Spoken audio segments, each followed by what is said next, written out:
this is Mohammed. I'm here today with Mark Parson. We've had some difficulties putting this one together, but what I'm doing right now is we're doing a recording to make sure that you guys don't miss on the stream, because I think Mark is super talented, and uh, he definitely has some knowledge to share with you guys. So yeah, Mark, welcome to the stream, man. Yeah, thanks, dude. Yeah, yeah. Uh, I wanted to start, if possible, by playing your recent short, nude rooms, and if possible, if we could put it with the sound in full screen, um, just because I think it's a really beautiful shot, and Sure. yeah, let's do that.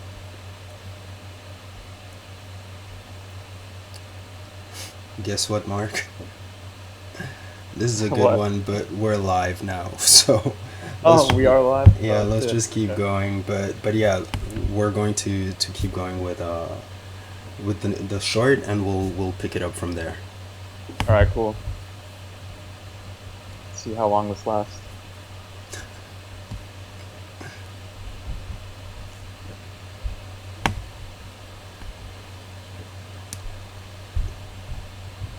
How how did you what were your references when it came to making these specific rooms? Is it something, how'd you call it? Is it something you um, are these rooms that you've been in, or things that you've seen, or how did you come up with those layouts and so on? So the way that the animation is structured is it was kind of an open brief Okay. from the client, and it started out as a collaboration between myself and this industrial designer based in Melbourne named Thomas Coward, who's really, really talented, and he does a lot of amazing work. Okay. Uh, and because it was so open and anything was kind of available, it was Mm-hmm. hard to nail down constraints. So what he had sent me, most of the models that are in there aren't designed by him. He mostly, I think, does like bath fixtures. He does design furniture and seating as well, but Okay. for this project, it was more like bathtubs and like vanities, those types of things. And And does he send them to you with, how'd you call it, with like the shaders and everything, or is it just the clay models? yeah, it wasn't even clay models. It was like .stl models. I guess they're kind of like I'm not sure whether or not they're industry standard in industrial design, but I've gotten those types of models before, and they typically come in really messy. So Okay. they don't come in as quads; they come in as triangulated meshes. So I first had to clean them up and then chamfer them and add a bunch of different things. But usually, the way that those files work is they're made for production, so they're made to actually be replicated Okay. or used in the real world. But to answer your question, most of the stuff came from, or most of the inspiration for the short came from watching Kubrick movies. Yeah. Um, the I more than any other feedback I've gotten on the video, which I think was kind of intended on my part anyway, was the the title screen, which Yeah. is like this really, really abrasive kind of like asshole blue that maybe it's just people are having PTSD from like the Microsoft blue screen of death or something when they see it, but they're like, I wish you would have picked a different color. But I intentionally picked that. It was based on Eyes Wide Shut by Kubrick, which I think is an amazing film. Yeah. With All of the really slow panning movements. I mean, I was watching The Shining and 2001: Space Odyssey. Um, just seeing how there's a really cool video on Vimeo that breaks down some of his cinematography and his use of single point perspective. Hmm. So I approached it like that. I mean, a lot of my work is single point perspective or 2 point perspective, and um, I just thought that I would try something that was kind of not unreal, but just a little bit creepy, if that made sense. If that Yeah. makes sense. Yeah. Um, I think there is like a little bit of a creepy element to it, and I thought the client was going to be kind of scared by that, but he ended up liking it a lot. So Can you actually play it again? yeah, yeah, sure. I don't necessarily get a sense of creepiness. I almost get a sense of how'd you call it? For me, it's a little more like contemplation. Yeah, Just because of, I guess everything is so clean, and I don't get it. I don't get a sense of clean as in sterile, like a medical OR or something like that. It's more. I don't know. It's a warm feeling. It's a comfortable feeling. This is a place I'd love to be. I'd love to sort of go in and look at and visit and touch the textures and so on. It feels very vibrant when I look at it, and very inviting in a way. Although there's no one in the scene, and the only human form you find is a clay yeah, statue. these kind of things. Yeah, Exactly, and the jittering of the camera and all that tells me, um, that it's almost as if someone is there. So it feels like a safe place for me, anyhow. Dude, I just went super philosophical, but all that to that's all say, right. I Go there. I really, yeah, I really enjoyed this piece. And how long did it take you to put together? So not really that long because the scenes are so simple and they're so stripped back. Especially like this type of scene. I mean, that's basically four walls and then another wall that's tossed in the middle of the room. I think altogether it was maybe like I want to say 2 months from start to finish. Like so, from absolutely zero concept and zero idea of how to approach representing Thomas's work. Like Okay. so, this vanity, for instance. I mean, he would send me the vanity and just be like, "How can you make this look good?" And so we just built kind of a narrative around that, and his I think his design approach is very stripped back, and it's also, I mean, for a guy who kind of looks like a biker, he has a very feminine, I Yeah. think, approach to design. Yeah. So I wanted to take that and run with it as much as possible, and then I coupled that with the fact that a lot of the work that I do is masculine. So some of the work that I do in studio, day to day, it's like these massive skyscrapers, like literally these billion-dollar projects that are very or can be very egocentric. And I wanted to just kind of relax and just work on a project that just, like you said, there is a softness about it, and I guess maybe it's more just shots like this that kind of creep me out in a way because it. I mean, I'm not sure if really there is a that much of a creepy element, I guess, to it, but um, I'm just reflecting on kind of the headspace that I was in when I was making them, Yeah. and maybe the music makes it a little bit creepy for me too. But I'm just thinking about how like watching Kubrick and trying to one of the main things I think that people don't get with his work is a lot of it is meant to be open to interpretation. So when you watch 2000 Space Odyssey or 2001, sorry, um, I don't think you're necessarily supposed to leave it with the same impression that everybody else leaves with. I think you're supposed to leave with your own impression of it, and I think that's kind of the beauty in it. Yeah. And so I wanted to do something like that. And then, I mean, uh, these kind of soft pastel colors, I hadn't done anything like that before, and I wasn't actually looking at much in terms of references other than that. I kind of just I let the idea come, and then just taking what I could from speaking with Thomas. That's how we kind of arrived at this at this position. But I mean, the scene itself is really, really simple. I basically just built out like a warehouse Mm-hmm. in 3D Max, super, super easy poly modeling. Like you can kind of see the rough shape of it here. Um, there's just, some Beams. some steel columns Yeah. and then, um, four walls. And I think it's like maybe 30 meters by 30 meters within the scene.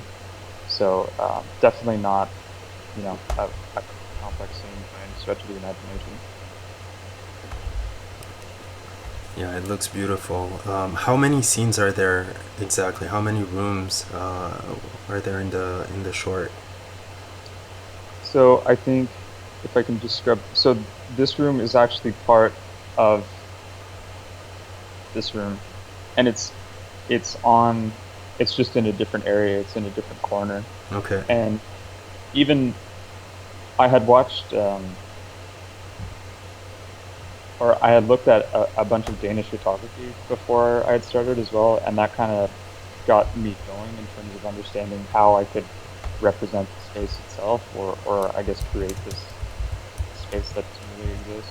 Uh, these rooms are within the warehouse, but they're just kind of segregated off to the side. So I just use my training as an architect to to kind of break down a really, really simple, you know, warehouse, and then just add these soft little weird rooms.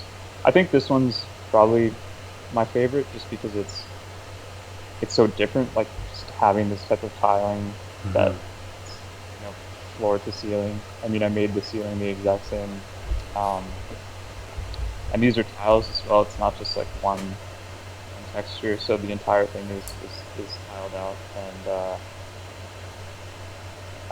I want to say maybe there's four separate rooms. Okay. Yeah. Quaka in the chat is asking about, how when building a scene like this, like how do you approach lighting? Um, I think like we kind of touched on it before when we attempted the Stream number the 25. yeah, yeah, exactly.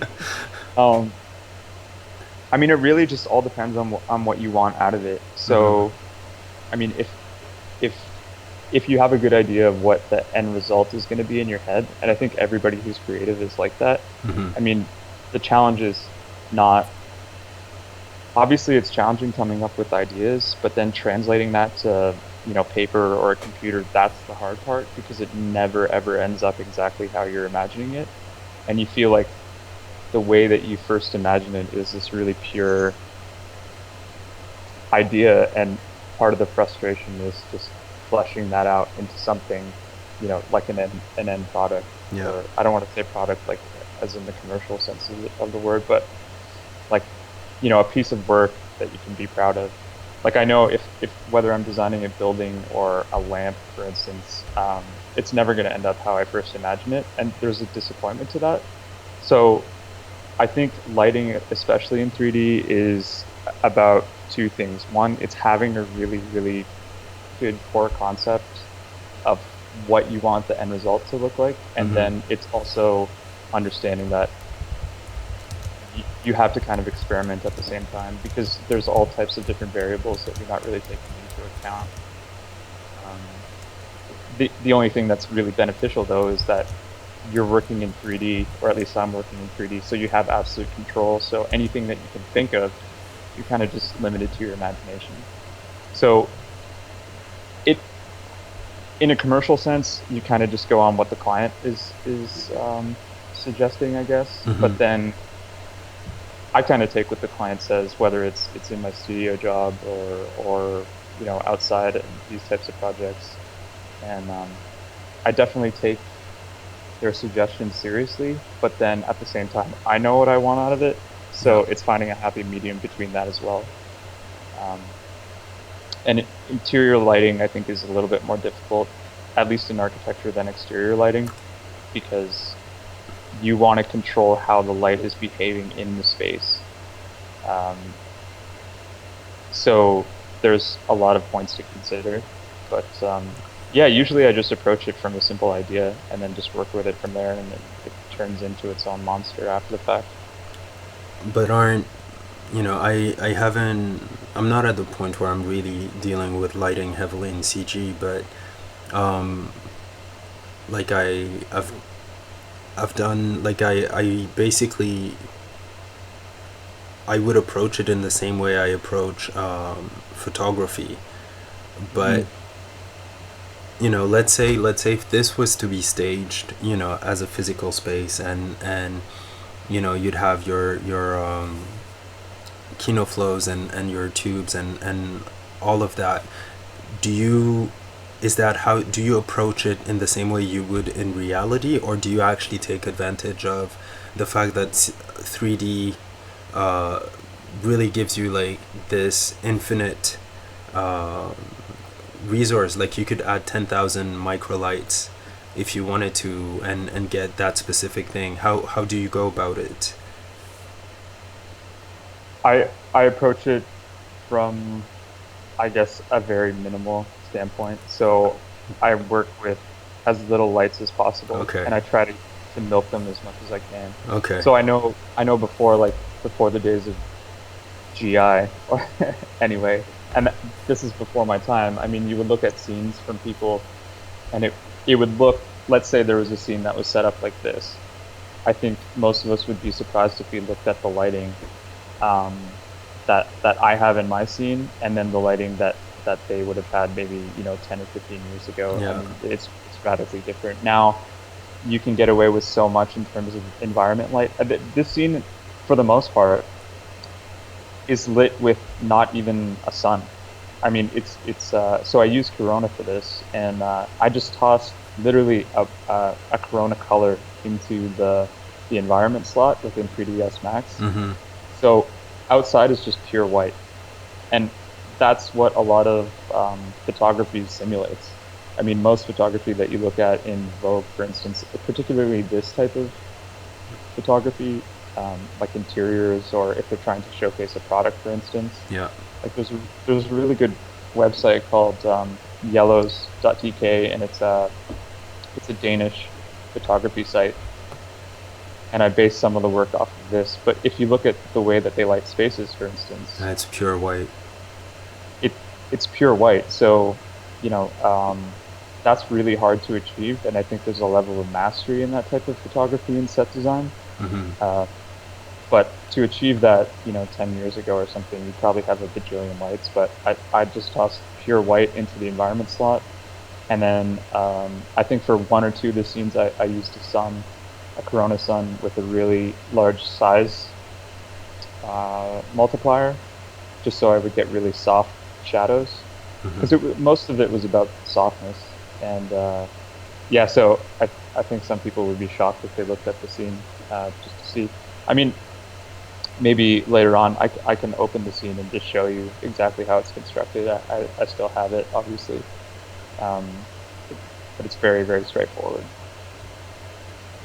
And I think anybody could pick it up. I'm also happy to put the scene online if anybody wants to have a That'd be crack at it. awesome. That'd be awesome Yeah, if after the stream you could send me a Dropbox link or something, and I'll add it to the description so people yeah, for people sure. can go in and see a little bit how you go about lighting and setting things up.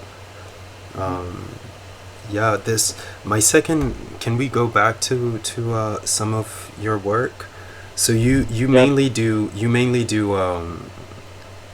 like previs pretty much, like you get assets, or you build yours in 3D and sort of go through the whole process of texturing them and all that. um, One quick question, like what do you generally model in 3ds Max, is that it? yeah, yeah. So it depends on what I'm modeling. If so, I'm working on a project right now for Zaha Hadid Architects, and they model in Rhino, and that's how I was trained to 3D model. So I, if it's a really kind of intense amount of organic modeling, sometimes I fall back into using Rhino. Okay. Um, but I've become relatively proficient within 3D Max, so I can usually get away with, Just staying there. shitty spline modeling, or like kind of crappy poly modeling. I usually avoid as modeling as much as I can. I mean, I enjoy it, but I think there are so many other people that are so good at it that I try to um, that I don't want to just be good at one thing. I kind of want to get as much as I can out of the different aspects of 3D. I mean, I'm a massive nerd when it comes to this type of stuff. I love the the entire process of having just an idea and then running through everything. So like, um, I kind of just speed through projects or try to anyway, just so I don't become bored of them. Because I think everybody kind of has like an elephant graveyard of personal projects that they've started and gotten sick of over time. Yeah. Um, and I'm definitely guilty of that as well. So part of it is just being afraid that you're going to hate the work that you're making at the end of it. So it's kind of a race against time to still have that sense of accomplishment once you're done. Mm-hmm. But yeah, usually I model in Max. I'm learning to model in C4D as well, which I think is actually easier to model in. I had such a hard time. It's definitely different for sure. Like wrapping your head around uh, I can't remember what people like subdivision modeling Cinema. within cinema is. I think it's kind of like pleasurable. I mean, it's kind of like meditating for me. I don't know. But in 3D Max, I guess because I work with it in such a commercial capacity as well, Mm-hmm. I don't get as much enjoyment out of it. I mean, Yeah. modeling in Rhino as well is amazing. I think people would. I don't know how relegated Rhino is to the architecture community, but I think, I mean, I see you guys use Fusion 360 a lot, Yeah. and I think Rhino can tackle some of the same things, especially when you pair it up with some really powerful plugins like Grasshopper, for instance. You can just get crazy stuff going. Rhino's really cool, and T-Splines too, which is made by Autodesk, works amazing in Rhino. That's most of the models that I received from Zaha Hadid's office. They they've modeled in Rhino and used T-Splines to kind of flesh out the organic side of things. There's So tomorrow Ash is having Colin Smith who's a product manager at Autodesk, and they'll be mainly focusing on T splines on the stream tomorrow. yeah, T-Splines is really cool. I like it a lot. I used it in university for a few different projects, and just the workflow is so easy. I mean, I guess it can be similar to subdivision modeling in C4D, at least the way that you kind of approach it. So like you're kind of, or at least I was approaching it from like understanding what the end result is by making something really simple and then just seeing instant feedback. I think it's a really powerful way of modeling things. Um, but I mean, if you're a proficient modeler, that's kind of how you work anyways. Mm-hmm. Yeah, I'm really looking into Fusion, just because um, I haven't learned. I'm pretty much self-taught when it comes to 3D modeling. So I sometimes run, because I use a Boolean workflow. Yeah. I'll often run into issues, especially in the shading part of things, which I wasn't aware of. I didn't like, because I was a noob. I didn't understand that. Basically, stretching is a thing. Like it's not just in your mesh, but it's also once you apply your shaders and everything. If you have certain Right. stretches, it'll affect how light actually bounces on top Right. of your model, or even the way shaders will stretch around your models. Whether you're doing projection, you're projecting textures, or you're doing UVs, like you'll run into trouble, and that's man. I remember doing, like, finishing my model, going to the shading part, and literally having to spend like couple hours just recutting everything properly to have as many quads as possible, and that's when I learned my lesson pretty much. Um, Yeah. it'd be awesome if you could if you could take us a little bit behind the scenes and and show us some of the process you go through in either cinema or 3ds Max, depending on what you want to show. Yeah, sure. I mean, I'm happy to show both. I Okay, cool. can I can show you how I'll approach something from 3ds Max and then how I would translate that maybe into Cinema 4D. Um, so I've been trying to break down how to shade things properly for a while. Uh, I I TA'd in university. I was an undergraduate, and I was giving lessons in 3D and composition and lighting to graduate students. It was kind of surreal, um, just because there was such a wealth of knowledge online, Mm-hmm. and I guess I was just so I have training as a graphic designer. I went to school in Canada for that, Where and at? that that taught me tons in terms of just being interested in design, and not just graphic design, and not just you know print or web or whatever it is. And I think a lot of people get caught up in their particular field, Yeah. and there's nothing at all wrong with that. You know, there's definitely nothing wrong with that. If you're passionate about one thing, then just run with that one thing and be really good with it, or good at it.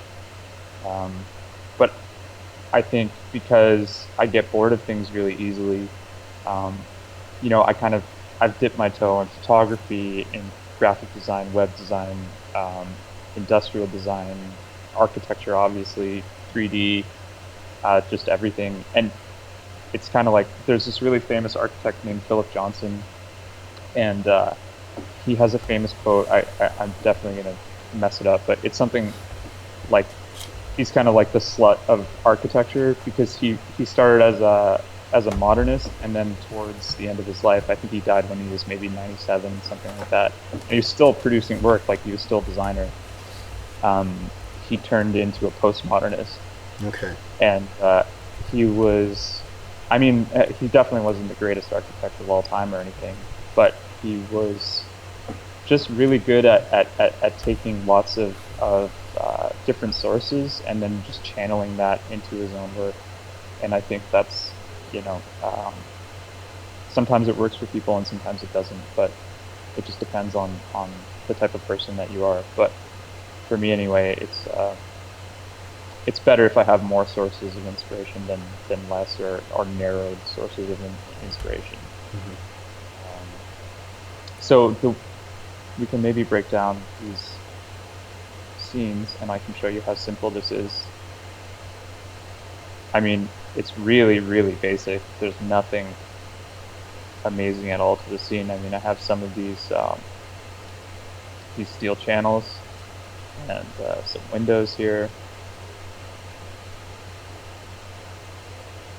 And then here are the rooms that are represented. Okay. So whenever you're dealing with animation in Max, sometimes it's easier to just segregate the scenes, um, and just have standalone scenes. So for each shot, I have a separate scene. So this is one of the first warehouse bathroom scenes.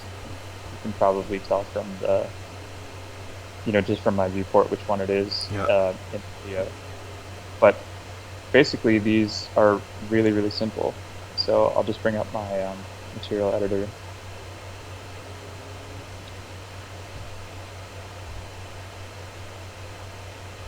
So I think this is the timber flooring, for instance. Mm-hmm. Max has a really cool, um, I guess it's a plugin called multi-texture, and it's really great for breaking down timber flooring, and it's parametric as well, so it works amazingly well. I would love to see something like that in C4D. I'm sure it exists. I just haven't researched it enough. Okay, so let's just pick like a really simple shader here. Does that allow you to sort of allocate different textures to, let's say, the different strips of wood, and then let the shader sort of procedurally lay them out on the flooring? Yeah, exactly right. Okay. So there's the way that the plugin works is I can just go in here draw a spline, go to my stack, come down to floor generator, Okay. and Cool. then it makes tiles automatically. There's a bunch of parameters that you can play with. Okay. Some of them are actually really, really cool. So if I just go back to the video,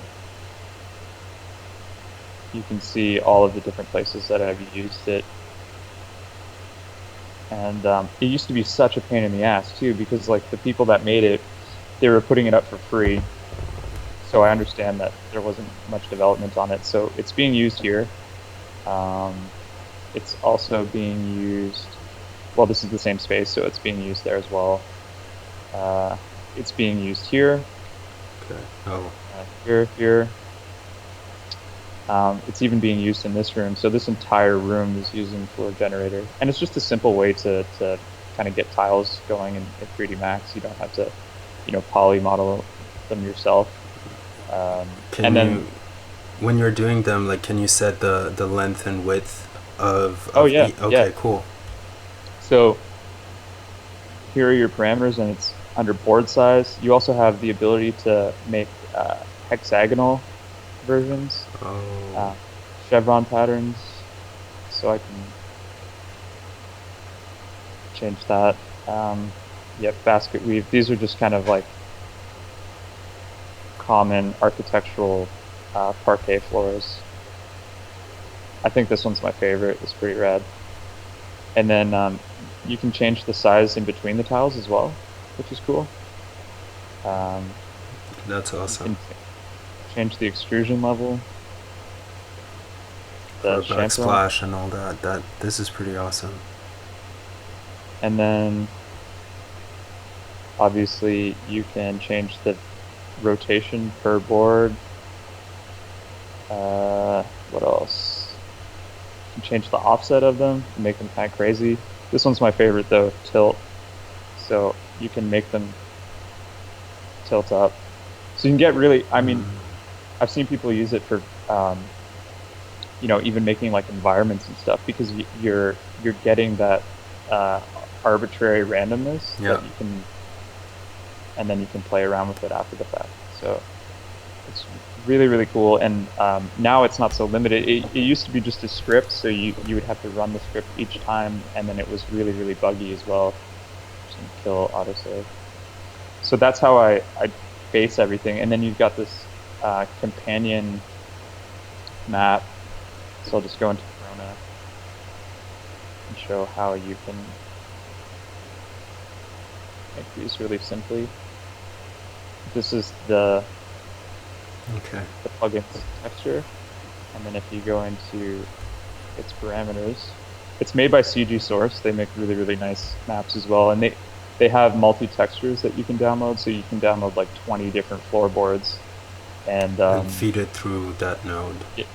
yeah, exactly. So if I go here, I can select all of these floorboards.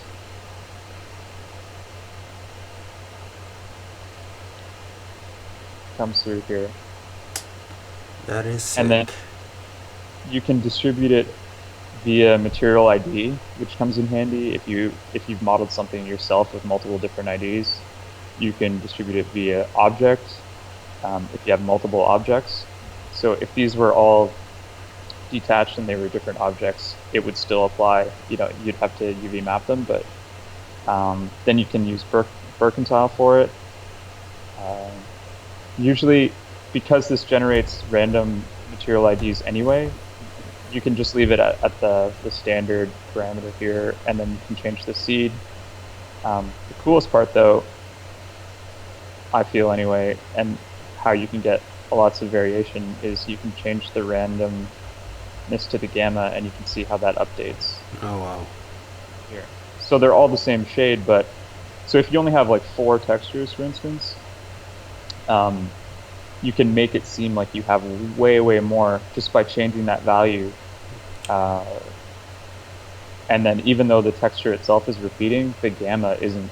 So that's being randomized, which is really powerful.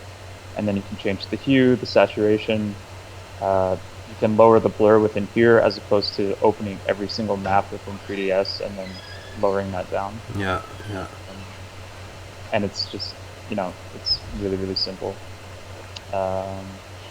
Okay, so, I mean, I guess this is kind of like a texturing demo. So to break down the way that I would usually approach these textures, I'll try and pick, like, is there one in particular that you'd want to recreate or understand how to approach? A lot of them, the approach is similar. So, Like I guess when, like, something that I find a little more challenging is, let's say, if you had I guess as soon as something you start dealing with, like, having some worn, or having some tear and wear, or even just like some man, I'm forgetting my words. Just seeing that the object has been interacted with, so whether it's fingerprint, whether it's dust, that's where I find things become a little more challenging. right. Okay. I mean, that type of thing is really easy within Max. Okay, so here you can see the type of object that I'd receive from a client, for instance, like we were talking about before. Pretty messy. I mean, it looks good in the viewport, but like the mesh itself is kind of a nightmare. So if he wanted to change the chamfer on that, I would basically have to rebuild the entire thing. But so I've just got a UV box map on this bad boy, and maybe we can break that down, like how you could add some dirt to it. So let's just build from scratch, I guess. So I'll go to Corona.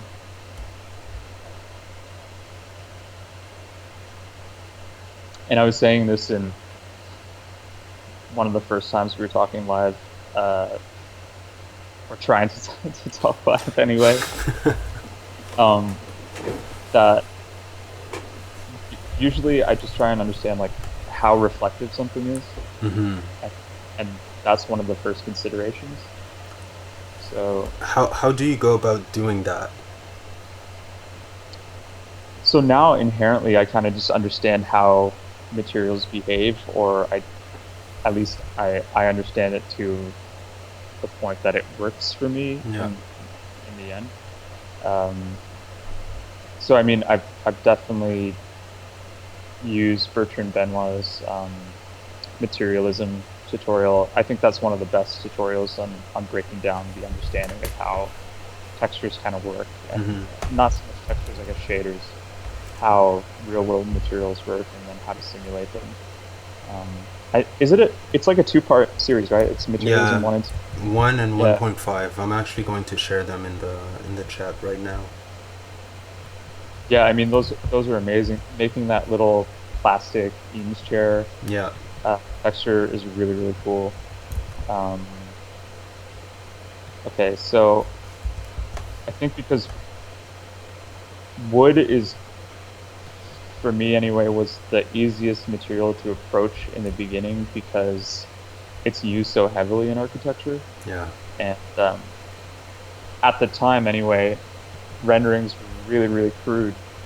So most of the renderings that I was looking at, like whether it was for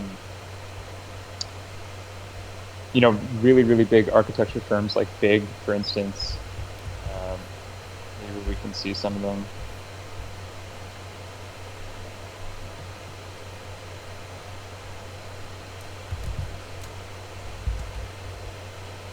While I'm waiting. Okay, and I'll just pick.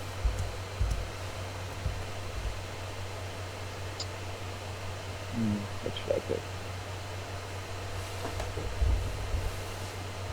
Maybe this one. So right off the bat, I know a few things whenever I'm approaching the creation of custom shader. And a lot of people have a huge library of shaders as well. I actually don't. I kind of just make them from scratch all the time because I think each one is going to be different, and I don't want to end up just using something that I built 6 months ago because chances are, something has changed in the render engine, which is Yeah. very like, or so it's not going to behave the exact same way. I mean, we just upgraded to 3.5, like however long ago it was, V-Ray 3.5 in 3ds Max at the office, and we've hit render on a few scenes, and it's behaved differently the way that the the texture is rendered out, and Okay. it hasn't changed. So you always have to be cognizant of what the end result's going to look like. So I usually just force myself to remake them, and most of the stuff that I'm getting. So for instance, the Zaha Hadid project that we're working on in studio right now, a lot of those textures are just for that project. I mean, Yeah. the tile is just for them. Everything's bespoke. Everything is designed by them in house. And they're really specific too. Like it might be some ridiculous, blue tile that only occurs in one area of the planet. So, I mean, unless you understand how to make that tile fundamentally, or how to make tiles fundamentally, uh, marble tiles, I think in this case, Yeah. then you're probably going to have a rough time. And I try not to rely too much on the diffuse to sell the the realism of the material. I try and let everything else be built, and then the diffuse comes after the fact. Oh. Whereas I think I think that's the easiest way to approach it, and that's the way that I don't know, I see the best results anyway. So you would But start with like the reflection, specular, the lighting, everything, and then move to the yeah, diffuse. yeah, Okay. yeah, for sure. So let's say you have a client, and for some ungodly reason, they want you to make a wooden vanity, for instance. So just this piece of, or maybe let's just use a wall. Okay.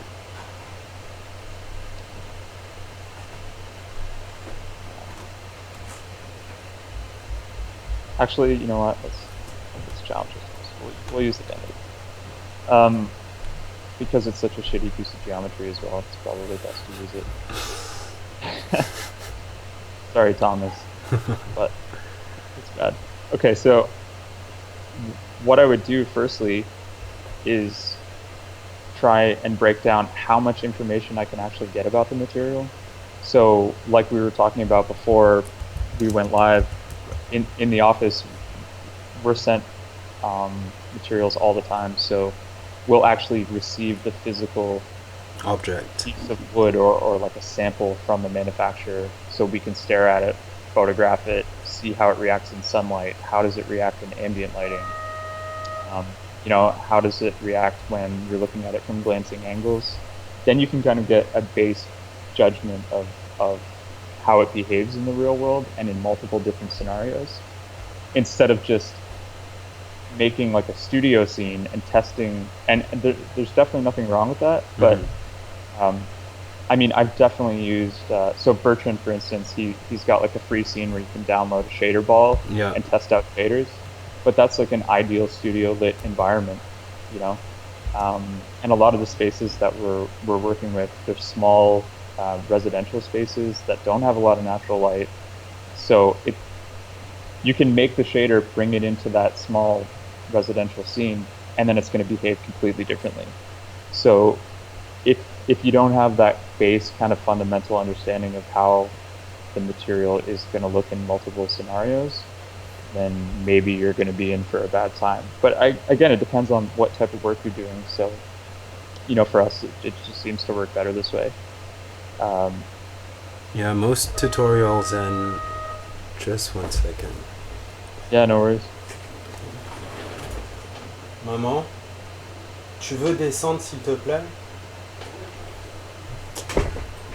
Most tutorials that I've seen basically tackle the issue in reverse. Like you always start with what you see from the start, and then sort of move your way down. So from like the most obvious to the least obvious.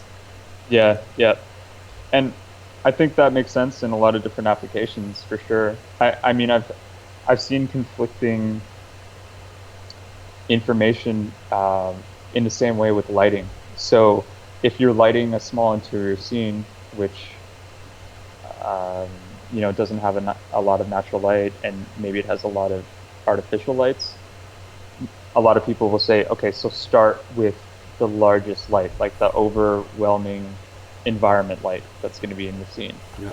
And other people have said, actually, you should start from the smallest light because, maybe it's just different approaches.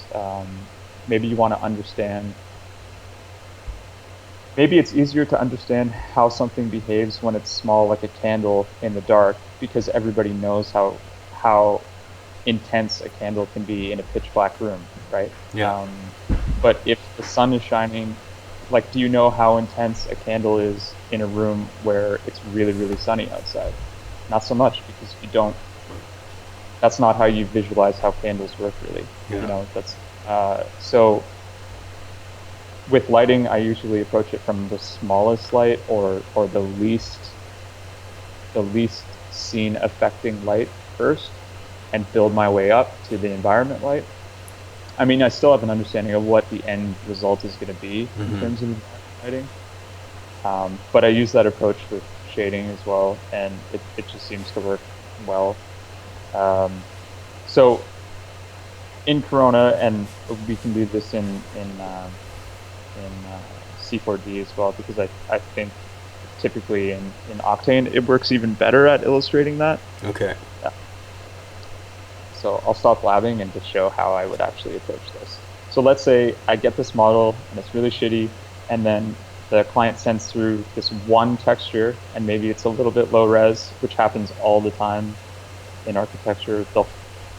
But if we can't get like an actual physical representation of the texture, we get like a 200 by 200 JPEG, Okay.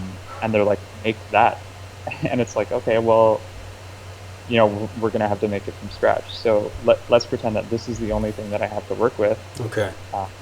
Right off the bat, I know that I can either take it into Photoshop and make, my spec map, my bump, maybe a normal if I want the bump to be more prevalent. Or I can just do the vast majority of it in max. And I think that's typically how I would approach it. So I tend to use color correction a lot. I know some people use output. But I just really like being able to visualize all the different parameters that I use within color correction. Okay. So I'll just open this up.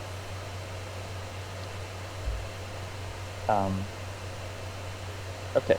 So like I was saying when we were speaking earlier this week, I think the easiest thing to do when visualizing a material is to understand how reflective it is at first. And I can go into my reflection level here in Corona and set it to 1. Let me just kill autosave. Set it to 1, and automatically it's highly reflective. But I'm actually being tricked in a way because I don't see just how reflective it is. And the way that you can visualize that is by making your diffuse really, really close to black, maybe like 2 or 3. And now you can see the darker a material is, the more reflective it's going to be. Gotcha. And then for my spec, I will make this. A lot of times I just set my color correction to monochrome, and then I plug that into the reflection color. And then I see the overall level of reflection that's going to be taking place in the material. So if I were to do this in Photoshop, let's say I take my image map, bring it into Photoshop, just grayscale it, and that should give me more or less the same result? Yeah, pretty much. Okay. Pretty much. The only difference being, I mean, I'm not sure how much memory this actually uses, but the only difference being you don't have to call on 2 separate maps of the same resolution to get that result. You just need to use the color correction. Gotcha. And I mean, Octane has that as well, so I was really pumped when I saw that, because it meant that I didn't really have to change the way that I approach creating materials that all that much. The next thing I'll do, I'll just hold down Shift and I'll drag this out.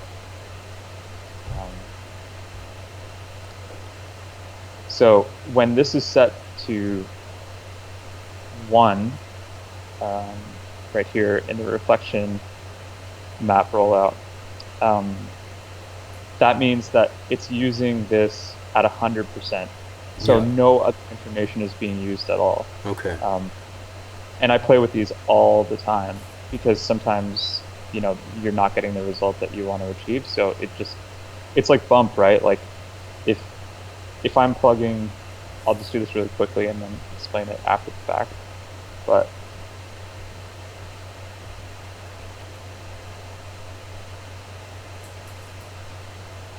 if I'm making a bump map, I know that this is way too powerful right off the bat, even though, because this has tons of contrast in it, Mm-hmm. it's going to be way, way too powerful. So I'm going to have to lower that threshold. And with Corona especially, I mean, with V-Ray, you see values usually at like 5 or 10, but with Corona for bump, you're going to get a really prominent result even with like 0.1. So a lot of the bump that I'm using in NUDE rooms, for instance, the bump might be like 0.02 or 0.05, Okay. and and even then it's too strong. So Corona is very, very sensitive for bump in my experience. And then sometimes I'll be lazy and I'll just use the same map for my glossiness value that I've used for my bump. And I'll just show how that's working. So if I make this more metallic, for instance, by raising the IOR,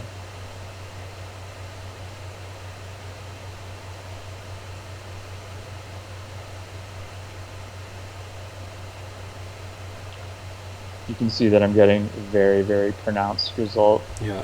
right off the bat, just by adding that simple level of contrast. And so usually this will be my starting point. I mean, my Okay. IO won't be that high, but most wood finishes, they have surface coats on them.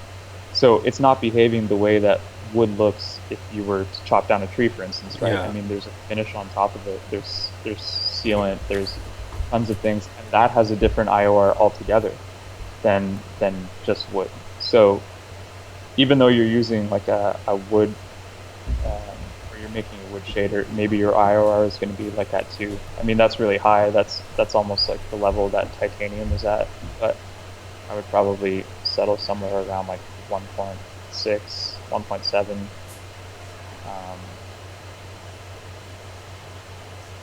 Just close that.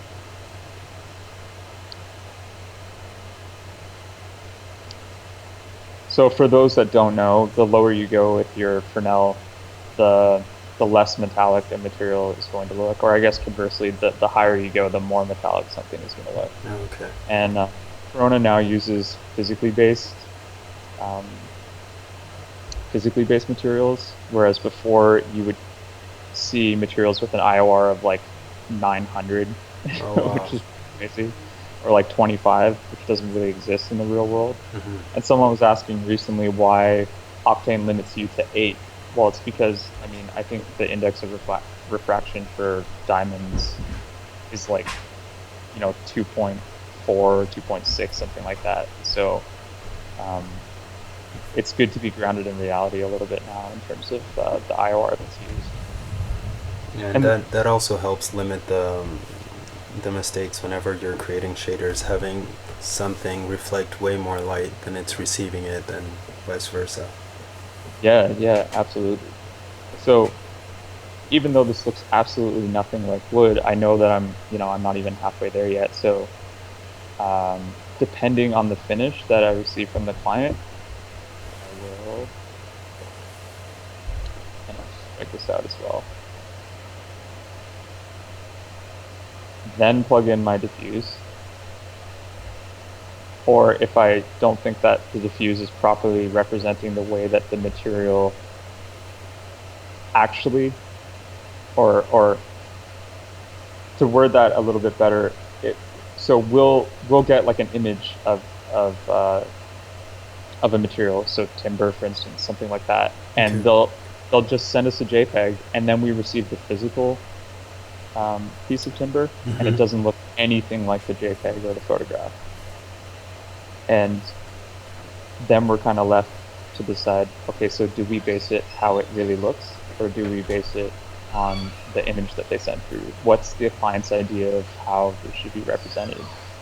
Um, and usually we'll just use the real world example. So a lot of times things are much less saturated. So I'll just bring this down.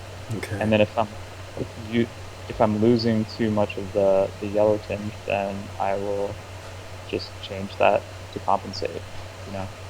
And now I'm getting something that looks a lot softer, a lot nicer, and I've started, you know, from the ground up, as opposed to just tossing this in and then just guessing what the reflection level would be, Mm-hmm. or just using the same formula that I would use beforehand if I were just to use the diffuse.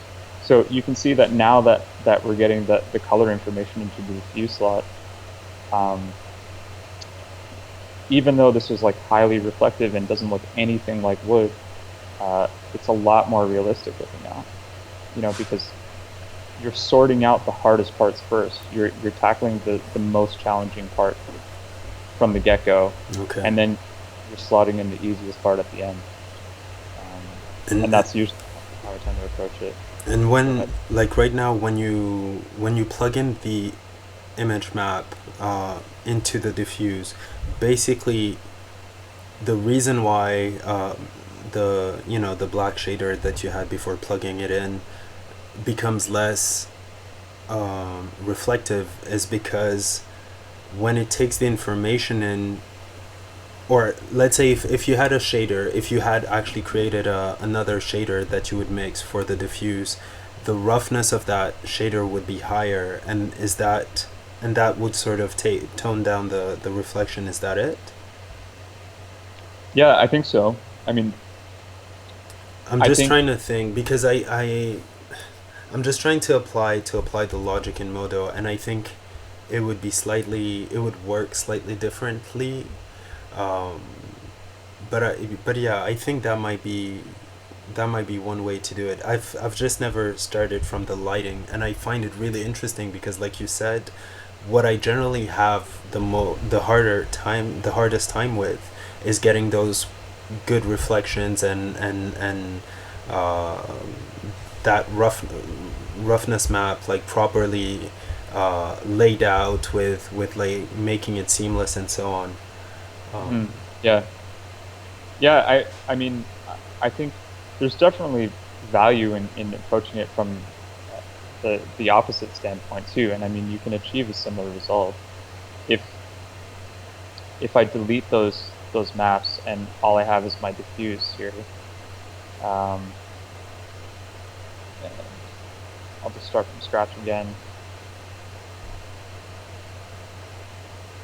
I mean, I know how to get to the same result, mm, but I think it's more because, so I set that to one, you know, maybe I know that it's going to be like kitchen cabinetry or something. So this would be the equivalent of like the roughness value okay. in Octane. I'm going to lower that down to somewhere around like, you know, 3, and I'm getting something really soft, really nice. Uh, Kill autosave.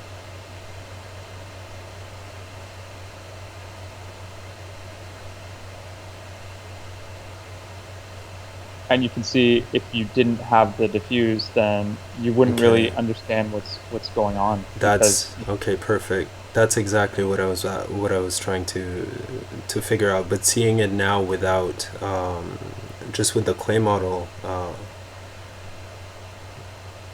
yeah, yeah, perfect. yeah, I mean, like that really sells it. So basically, all I'm doing is I'm using the same value for all of my materials in the Yeah, diffuse, and I'm approaching it with the understanding of just how reflective is this, because reflection is what is really going to sell the gotcha. realism in the material. I'm Because taking plugging in notes. diffuse, that's the easy part, right? I mean, that's definitely the easy part. Just getting this image, understanding what you're going to use for the albedo or the diffuse, and than approaching it from that standpoint. But um, I mean, I guess it's just a different mindset, but you're achieving the same result in the end. So um, it it's also good. Like I think C4D is, and especially C4D with Octane has cemented this kind of idea for me because I wasn't sure if really that was the right approach. Okay. Um, Even though my shaders were turning out really well, like if I go to some of my earliest work, like uh, there's lots of spec on these, and they're all built that way. Like I started with just like a black diffuse and a Okay. reflection map, and I knew like th this material, for instance, like you can see some of the highlights here. I know that that reflection level is going to be really, really high, Mm-hmm. and it's just easier for me to visualize it with no information in the diffuse whatsoever, kind of Mm-hmm. clouding my judgment. Yeah. Um, that way, it leaves me, and you have to keep into, cons- you have to take into consideration that typically with an architectural visualization, up until maybe like the last year or two, people weren't rendering interactively. So you were testing material in the material editor, which again is like an ideal studio situation.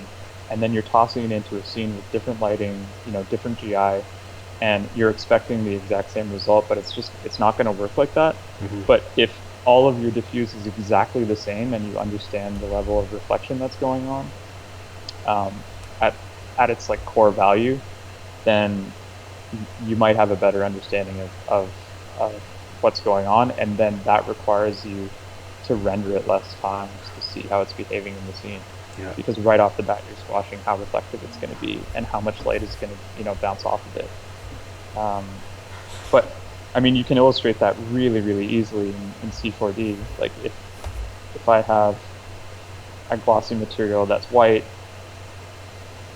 and I toss it on these cabinets, and maybe I can make this a little bit bigger, hopefully. Zoom down. I can't see shit, like I can't see how it's behaving Yeah. in scene. But if I do the same thing with black in the diffuse and I go glossy, like I mean even there I can see what's Yeah. going on better.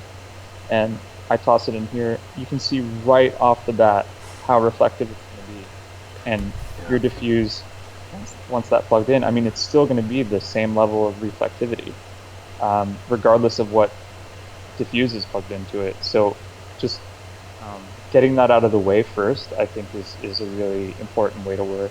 And I mean, if I want that to look like, IKEA cabinetry, for instance, it's super easy for me to do that. Um, and then I'll change the color after the fact. So if a That is client's like, awesome. no, it's kind of like semi-glossy, or maybe it's like it's super matte, then I know, okay, well now it's pretty matte, and then I'll be like, okay, well what color is it? And then they'll say, maybe it's like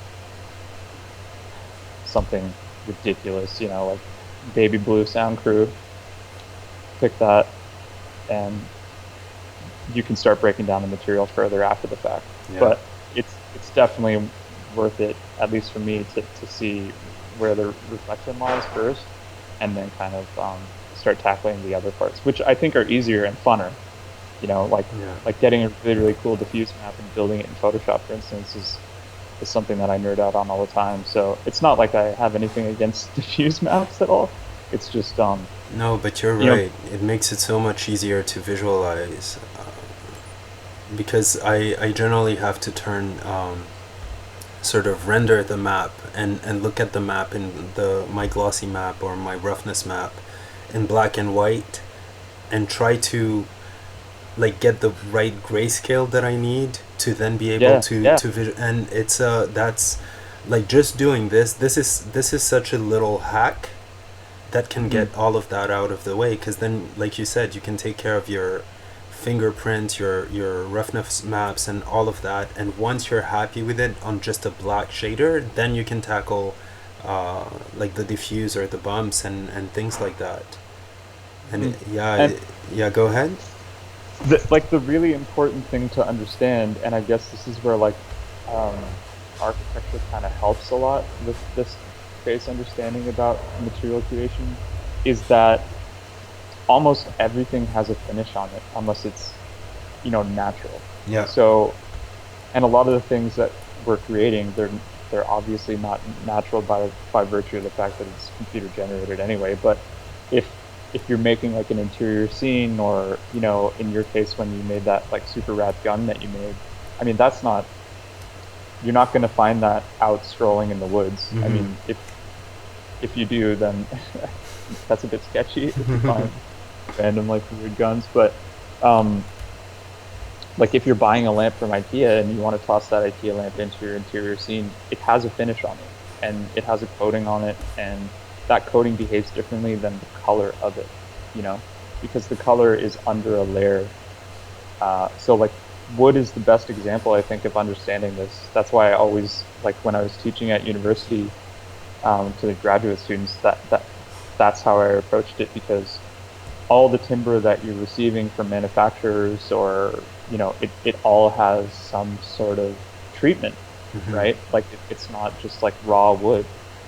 um, I can't think of an instance where, like, even if you buy timber, like a lot of times it's sprayed with like a pesticide or something, Yeah. just like raw timber, and that's going to affect the level of reflection of it. Um, so having that in mind, and like concrete as well, unless it's just complete raw concrete with no finish, which is rare to find because the sealant on it protects it. And you have tons of different, like the way that terrazzo is built, for instance. And terrazzo is just like I hope I'm getting this right. It's like concrete um, with shards of glass in it. Uh,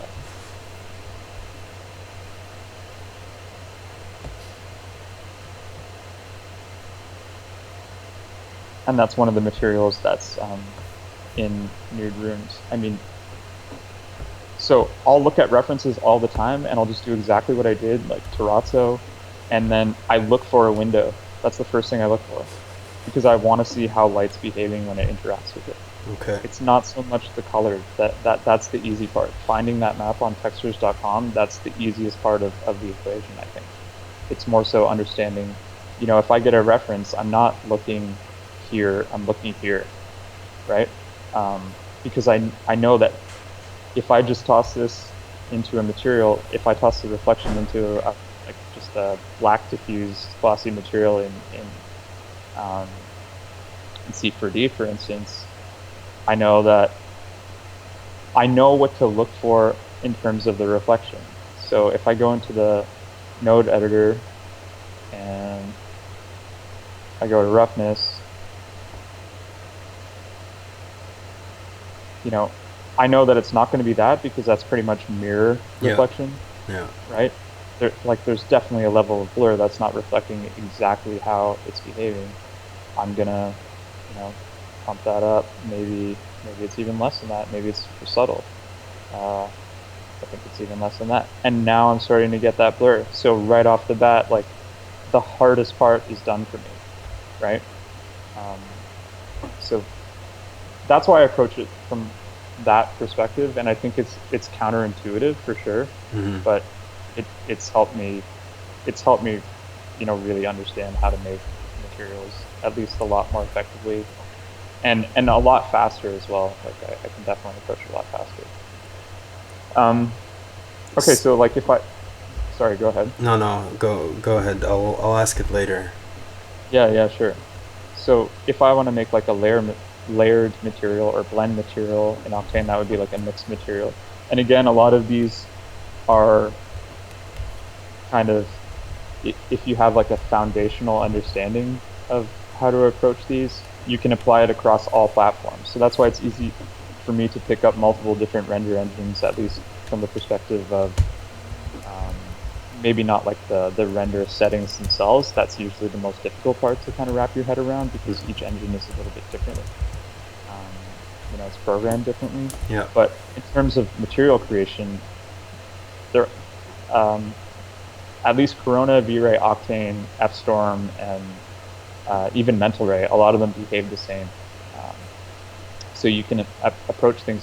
The way that I build this material would be pretty much exactly the same in Octane that I do in V-Ray and Corona. So kind of it kind of applies universally. That's why I think it's easy to see like Grant Warwick, for instance, jump from 10 different render engines, Yeah. and everything he makes looks absolutely amazing because he has such a fundamental understanding of how materials work that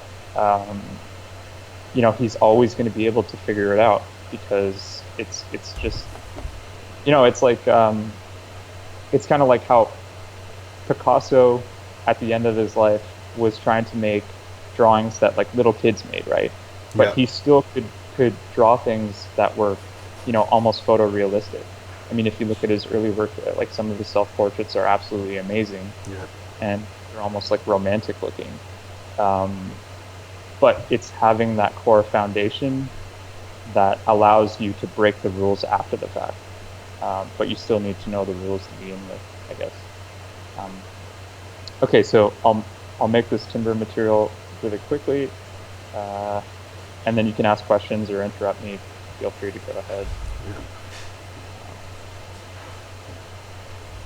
So this will get much more matte once I plug this in. But I'll just find a happy medium here, maybe bring this down to like 40.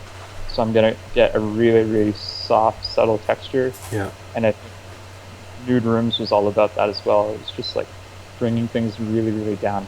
How little can I actually get away with, because that is gonna sell realism, I think, a lot better than trying to make the perfect reflective material. It's like you have to understand what the end result of what you're presenting is as well. Like if everything's meant to look soft, then maybe you kind of want to avoid mirror finishes, Mm-hmm. and vice versa. Okay. Another thing that I do quite often is I won't actually use the same map for my roughness value. Okay. So this is my spec right here, reflective color, and this is kind of like the overall amount of specular. So I'll just make it like a little bit more reflective so that I can have more roughness involved. So it's still pretty subtle. Okay. And because I know lots of wood has, for instance,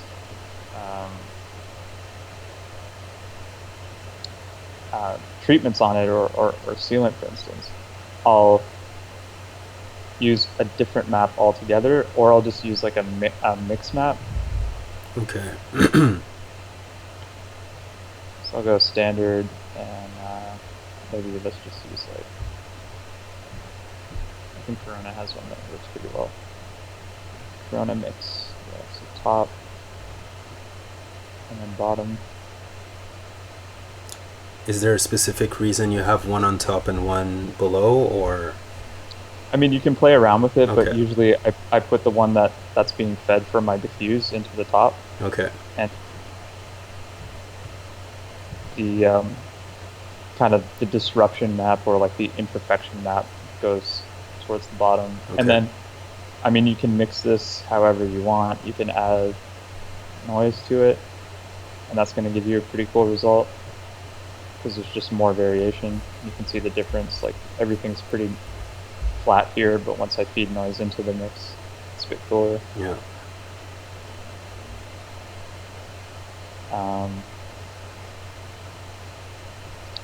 Okay, I'm going to bring this up a bit.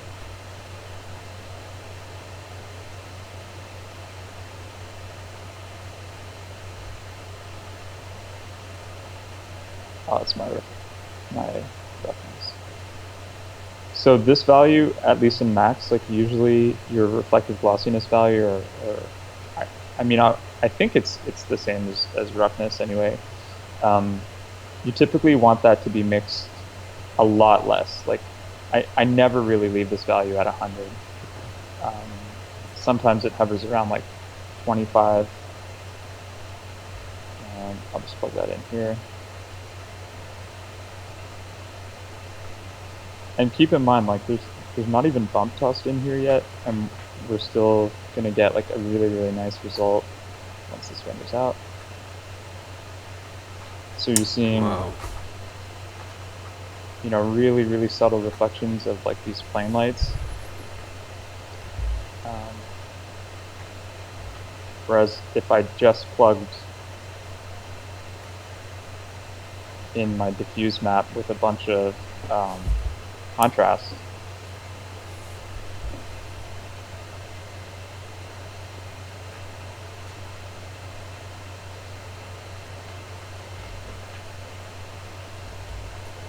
you're going to get something nice as well, but different in a way.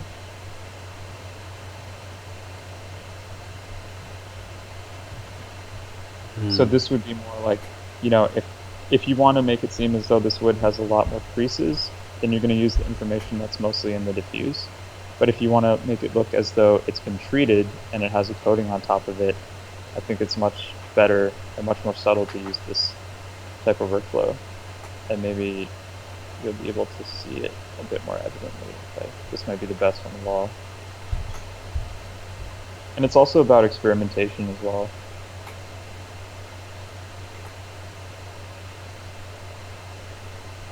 So yeah, that's probably the best result because I'm getting, you know, the variation in the creases or the grain of the wood right here. So you can see it's not reflective where these areas are. So it, even without bump, it looks like it has a three-dimensional element to it. And then I might take this material or this texture and I'll plug that into bump.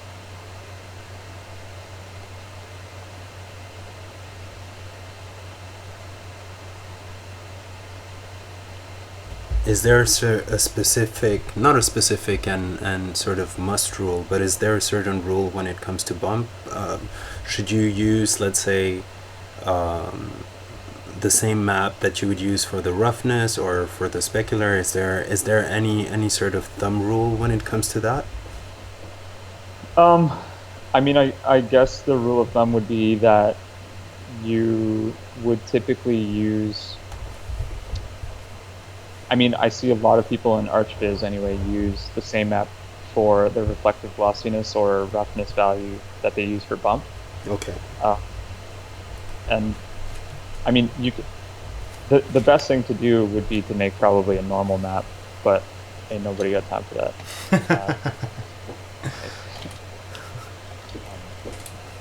There's some cool plugins in, I think NVIDIA actually has a plugin in Photoshop. Maybe that's the one that most people use. I'm not sure how people kind of like in your industry approach making these things, or maybe in like, I know there's like, what is it, Crazy Bump? There's a few other ones.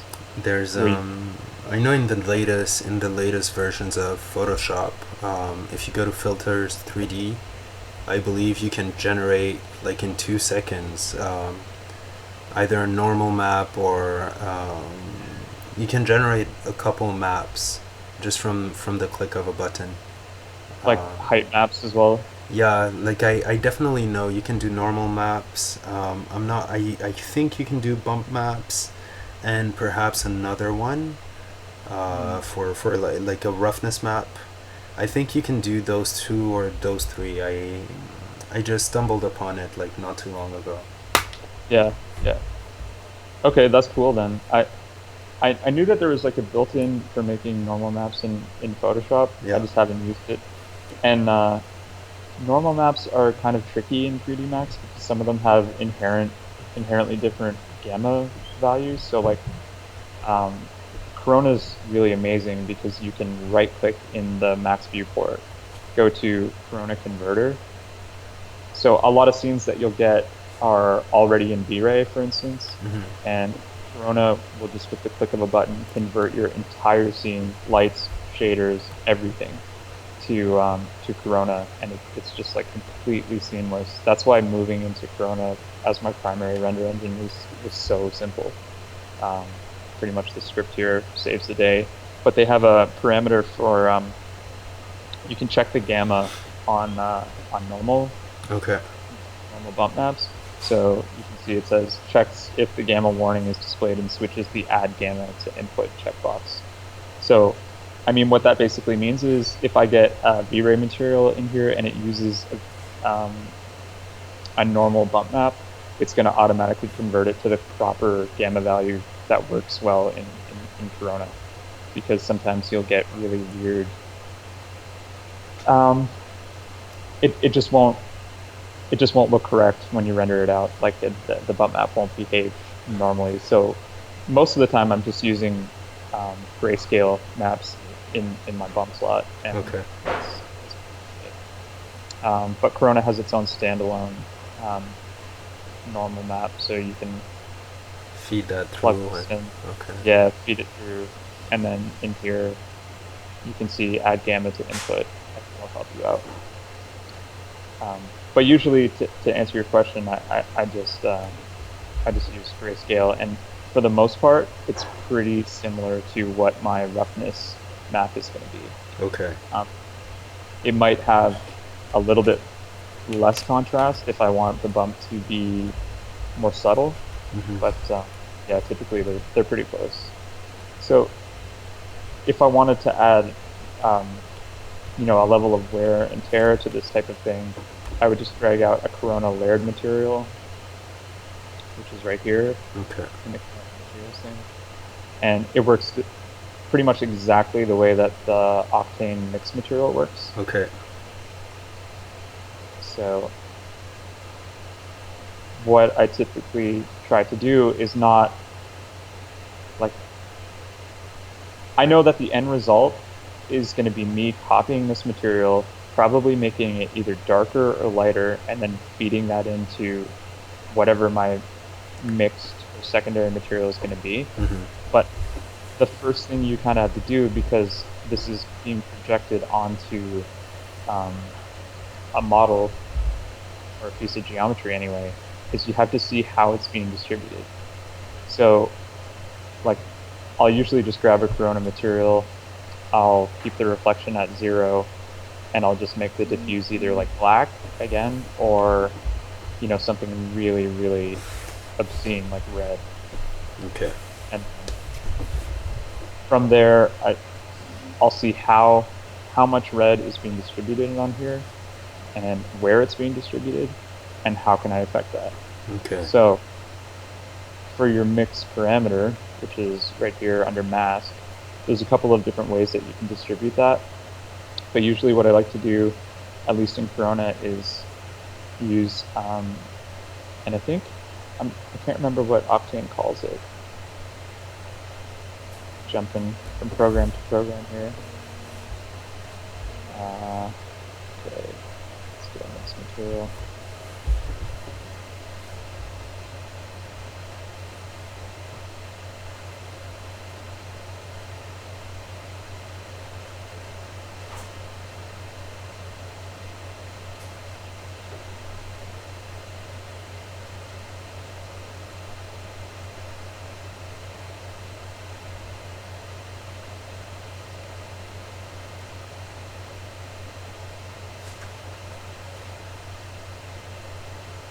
Yeah, so it's called dirt. So it's called the same thing, and usually I'll just feed that in here, and then start breaking down what's going on. I really think that they need to update this map. I don't think it's as comprehensive as the ones that you find in V-Ray or Corona, for instance. And I actually haven't tried V-Ray or Corona in C4D, but I'm pretty interested to see in just how comprehensive they are compared to what the render engines were like in Max and for material creation in general. But this is typically my layered or mixed material workflow right off the bat. So I'll have whatever the base material is, Hmm. that I'll flesh out first, Hmm. because I want to get that like pretty much perfect on the first go, and then I'll just toss some obscene material in to see how it's distributing in the scene. And I wish you could just drag and apply this the way that you can in Max. I think that's a limitation as well. Maybe there is a way that you can do it, but like, okay, so let's just apply that. So I can see now it's just basically behaving like ambient occlusion here in like the corners wherever like Yeah. shadows are. And And that's the dirt then, map that enables you to. And if you grow the amount, it starts.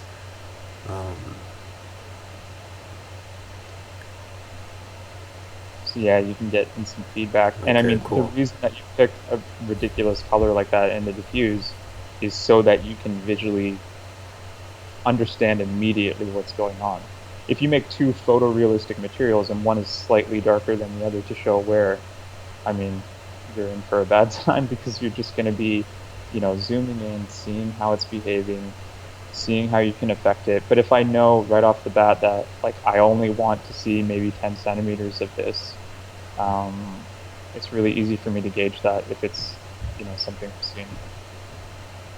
And that's the way that I approach it in Max as well. And I mean, it's kind of, if you wanted that sort of dirt to be a lot, how'd you call it? If you needed the edge between the black and red much sharper, you would sort of play with the levels of that I guess of the ambient occlusion or of the dirt map.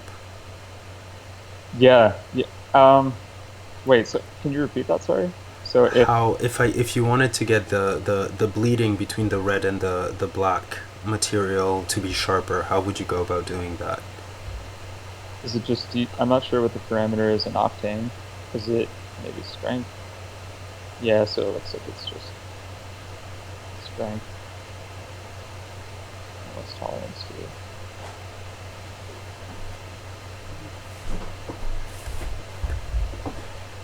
In Corona, would you just play with the levels to get that? In Corona, it's a little bit different. So what you would do is you would grab a Corona AO material Okay. or map, and you would plug that into your mask. It works pretty much the same way, but there's just a little bit more parameters to play with. So you can play with direction offsets too. So that's one of the things that I hope Octane updates, because if I put this as a negative value, it's going to shift all my AO down a bit so that in the z-axis, which is different in C40 than it is in Max, I think. But basically what that would do is like, let's pretend for a second that this was like a wall and that around here I wanted like leaks, right? So Yeah. in architecture on like concrete walls, for instance, when it rains, if you look at the top of walls or the top of buildings, exterior walls, I mean, there's always kind of like leaky, shitty materials, like Dried dirt and all that stuff. like this, right? Yeah. And that's going to stain the concrete.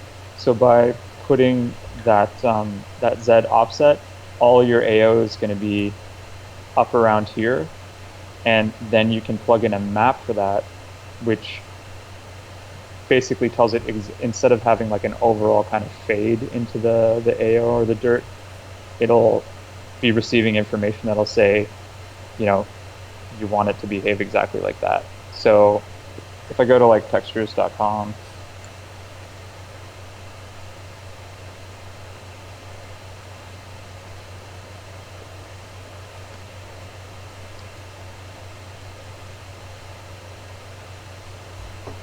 they have PNGs that you can download. Yeah. I was just gonna say, we've been going for a little while now. I think people are loving this, but it's up to you. We can wrap this up as usual, fairly soon. Or if you want to keep going for a bit, we can do that too. Yeah, sure. I mean, my my schedule's all right at the moment. I can probably go for maybe like 5 or 10 more minutes, and then we can wrap it up. And if Okay. anybody has questions as well, you can forward those to me, and I can Okay. address them. Guys, now if you guys have any questions when it comes to texturing or Octane, now's the time, as we're probably going to start wrapping up soon. Um, and yeah, I'll let you finish your the demo in Corona before getting into the questions. Yeah, sure. Okay, so I'm just going to apply this material And again, this is what I was talking about. You can You just have the drag it. ability, yeah, you can drag and drop, and it works well. Although the thing that kind of pisses me off is like you have amazing things in Octane, like I can I can take this material and I can apply it within the VFB, and it updates right off the bat. But and you can't do that in Max, but you can't go into the node editor and apply the material, which I think is like kind of counterintuitive because I'm making the material here and then I have to like close this, click that, drag it over. I mean, I know it's just extra clicks and drags, but it seems kind of weird that they wouldn't just implement that. Anyway, so within Max, I have my Corona AO, and I'll just set this to like maybe -1. And Corona is really amazing for breaking down all of their parameters for you. So like if this is an older version of Corona, I had the newer one at the office, but like if I want to see what's happening, like, I just hover over this and it'll tell me exactly what that parameter is going to be doing, which I think is really invaluable, and it helps you understand fundamentally how to use the render engine a lot easier. Okay. Um, okay, so this is my AO map. You can change the color spread, you can change the max distance. So this is like a meter, and this thing probably is like 1.5 meters wide. So I know that that's way, way too much. So I'll probably set this to like 2 centimeters or something. And then I'll just go -1, and that will basically make it so that all my wear is going to be up around here. And it'll collect towards the top portions of the geometry, which is where you'll see the most wear anyway. Like if you look at a table, most of the wear is in a couple of places. For one, it's where people's bodies interact with it, right? Yeah. So like where your hands, where your shirt or like the buttons on your shirt are kind of like hitting up against the table when you're sitting down to eat, or the way that your legs or bag, for instance, is banging into the legs of a chair. There's going to be wear on that.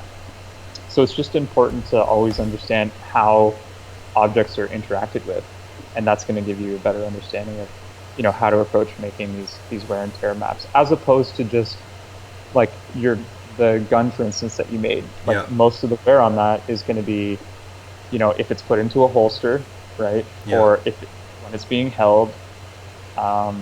The same thing for like a recliner or an armchair. Like a lot of the wear and tear is going to be where your head rests, because of like, you know, it sounds super gross, but like the oil that's on top of your head is going to change the quality of the material over time.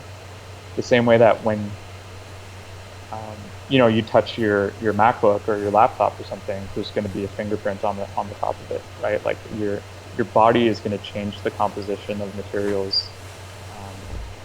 So it's always good to be, you know, like cognizant of those types of interactions.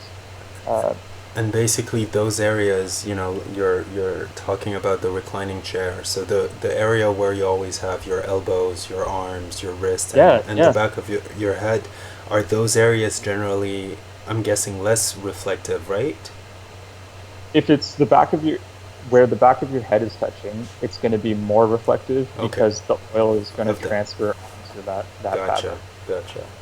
And it'll also be darker as well. Gotcha. So on Reddit last week, someone posted a photo of the chair that Abraham Lincoln was assassinated in. Okay. And one of the comments was like, "There's still blood on the chair that Abe was assassinated in." But then someone else was like, "No, that's not blood. That's where like people have sat in the chair to have their photo taken, and the oil on top of their head is translated onto the chair, and it just gives it." So it made it dark, so dark, in fact, that it looked as if it was stained with blood. Still wet. Okay, gotcha. Yes, still wet with the human oils. Human oils. Yeah, so those tasty human oils.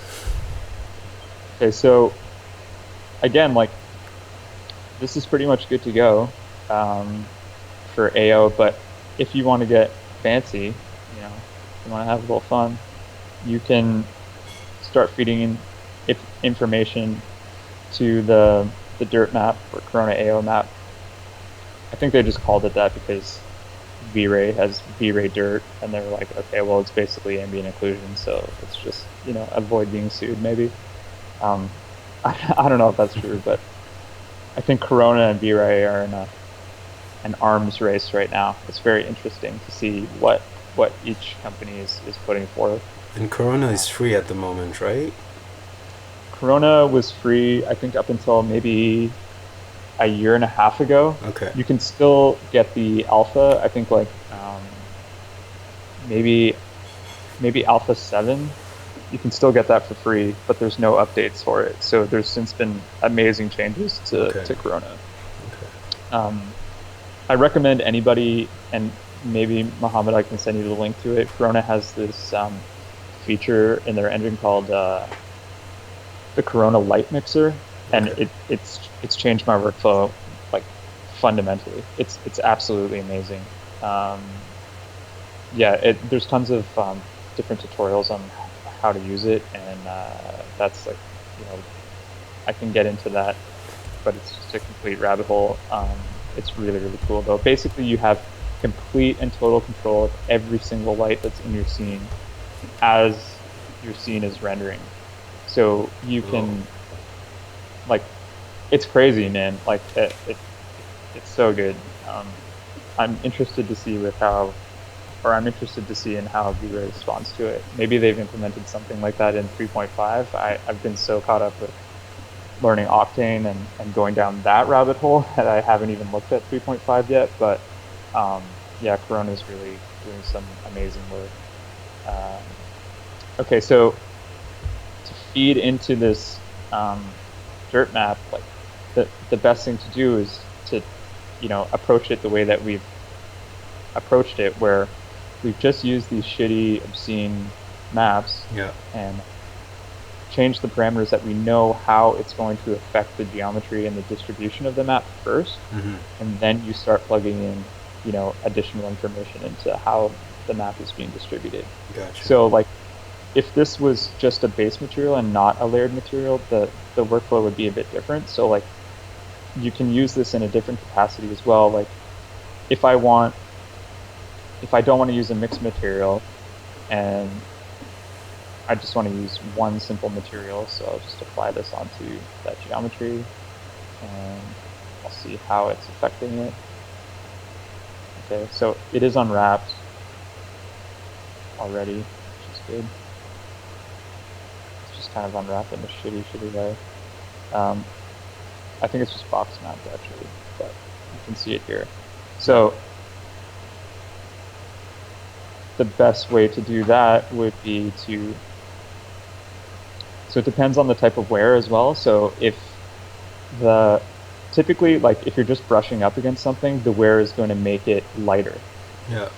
Unless it's like a metal, like coated metal, for instance. Like, so think about chrome. Think about like someone riding a Harley and they're wearing like boots, and the boots are chafing up against some of the chrome treated metal. Yeah. Well, if that chrome comes off, it's going to be darker underneath, because it's going to reveal what the actual, whether it's steel or what have you. So it's always good to understand what's underneath the coating of the material. But for wood, for instance, it'll often make it lighter. So if there's sealant or like some sort of finish on wood, it'll, think about when you're staining wood, for instance. Yeah. Right? Like if you were to sand it off, it's going to look lighter. And that's exactly what you're doing when you're chafing up against something, is you're sanding off the finish. So the map that you want the overall shader to maintain is what you plug into the unoccluded color. Okay. And then you can see that whatever is occluded is going to be black right now, because that's the occluded color within our dirt map. And I'll plug that into occluded, and then, okay, so you're losing the information right away. But I know that I want this to be lighter because it's going to be interacted with, so the wear will be lighter. So, and again, keep in mind, like, we're only working off of, aside from this like roughness map or the fingerprint map, we're only working with one bitmap right now. Yeah. and you're still getting tons and tons out of it. Like you're just milking that bitmap for all it's worth, you know, like, um, so I will typically rearrange these, and I know that my where is going to be occluded, and whatever's unworn is going to be unoccluded. Yeah. Go into here, I'll maximize this. I'll go to advanced, and I'll just set the gamma to like 2. And now I can see how the where is going to be distributed onto it. I can plug that into the views, and then, you know, based on your parameters, you'll see where once you render the actual thing. And that's basically it. And you use that approach the same way in the mixed material. So I can just copy these.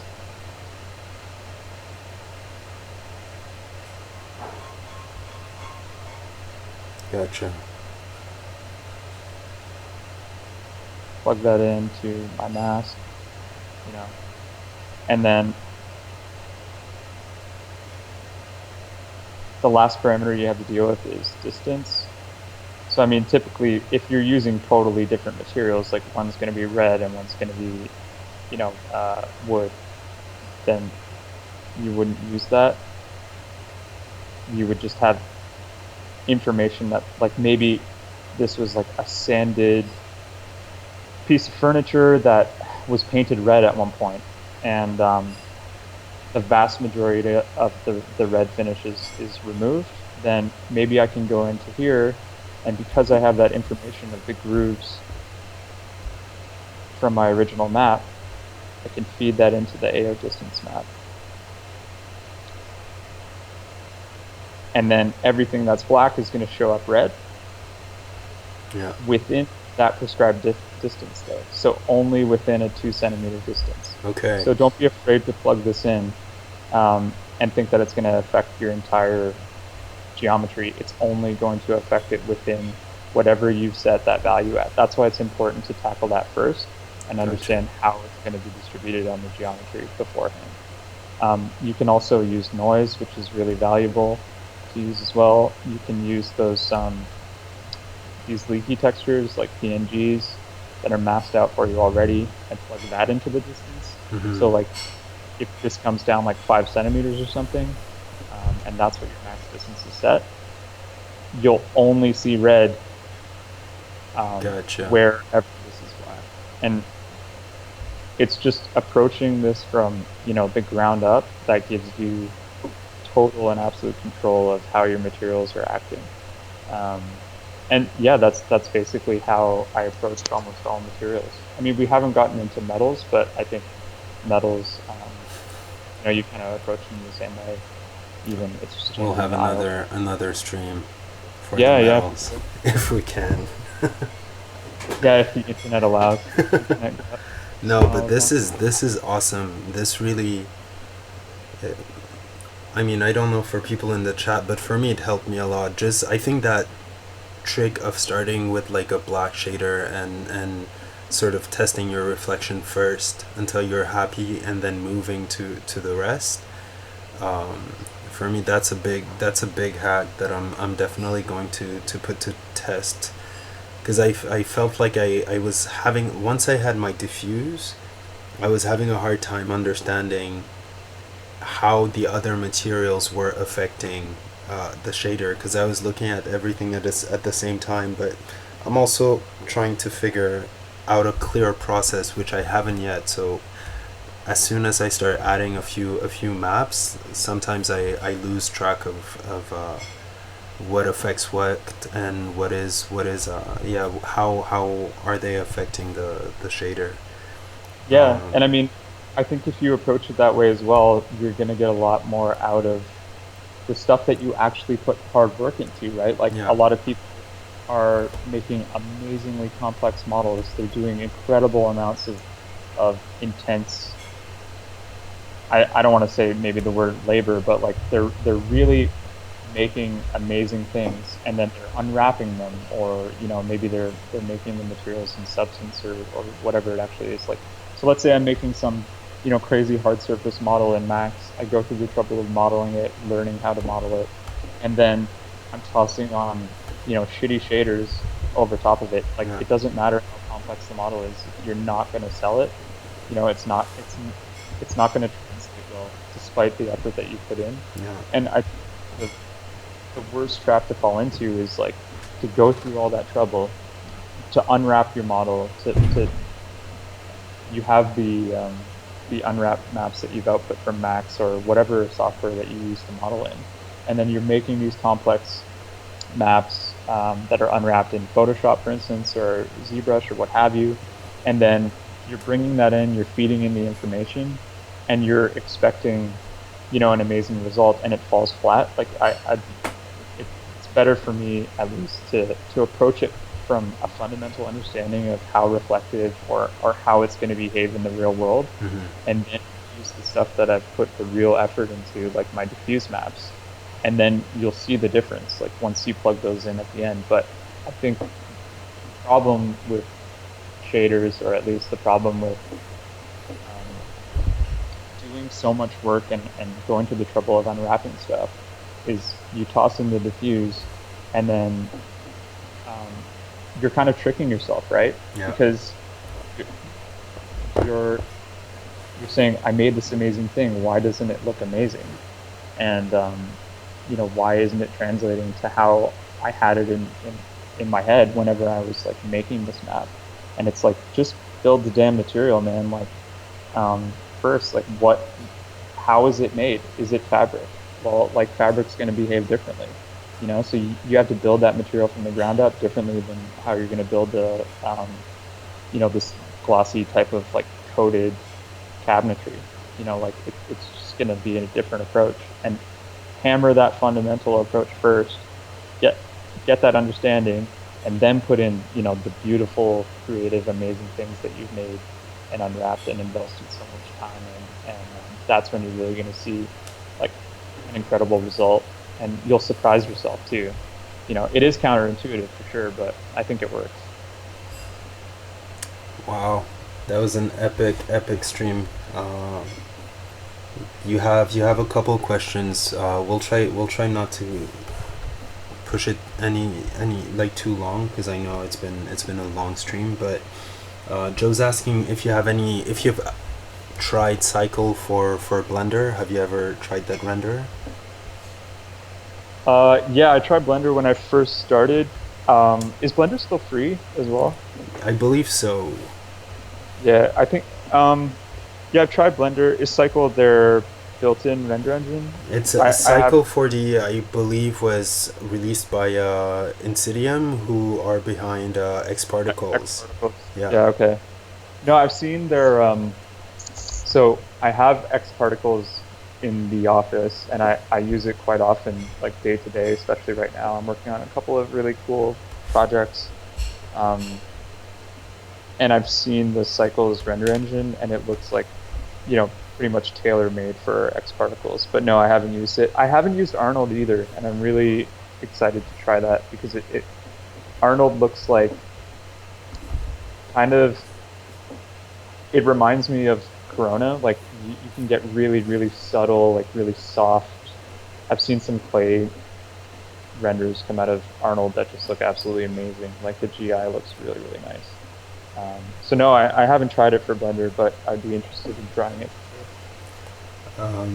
Another question was, when mapping your for material.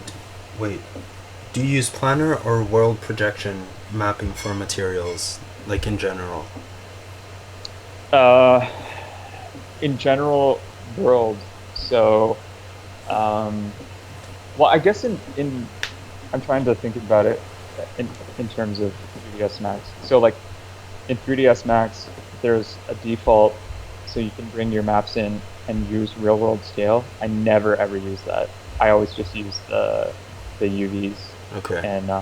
and then just change it like within the actual geometry itself. So like if this thing had no maps whatsoever, I'd rather have total parametric control over how the texture's being distributed on top. here Mm-hmm. than just having to refer back to the material editor and change, the absolute kind of world dot. Like if I use real world scale, it's going to change also. And this is the reason why I don't use it. It's not because I have anything against it. It's because it doesn't allow you to see what's going on in the shader ball Okay. at all. So Okay. if I go to, just UV projection here, I can see what's going on. But if I change it to real world scale, even if I'm setting it to like 10 meters by 10 meters, You won't see um, anything. yeah, it's not going to translate well. So that's the reason why I don't. I'm not sure how it works exactly in Octane, but I think it's somewhat similar. And I just use UV mapping, basically, and then I just change it within the within the viewport itself. Gotcha. I guess my last question was, we'll look at it, in the next stream, probably when we do metals. But sometimes when you look at a reflection on a metal surface, like you generally have like the specular light. How do you call it? You'll have something really shiny where you see a reflection of the light, but around that you'll also have some sort of almost like a bloom, Hmm. like a gradient from that hard light into it's almost like a secondary reflection. Hmm. And I was just wondering, how do you go about approaching that when you're creating a shader? Is it a different map that you add on top? How do you go about tackling something like that? So it used to be, and I think that was just the way that shaders were constructed in 3D Max. And I think like the best source for breaking that down would probably be Grant Warwick. Yeah. I mean, I realized that the first Learning V-Ray course now is like completely outdated because the render engine, like I was saying before, they update like every 6 to 8 months or whatever it is, and they're always coming out with new hot fixes, like in Corona's case. Um, so I mean, you can invest tons of time in making a tutorial, and then fundamentally things change. Like I think the first part of his course was just about sampling, and that's completely out the window now, Yeah. right? Like the approach is different. So the way that shaders used to be structured is that you would plug in multiple mixed materials, and then that would drive the reflection, and you'd be simulating. I can't remember what it's actually called, but if you Google like GGX shaders, Yeah. uh, and I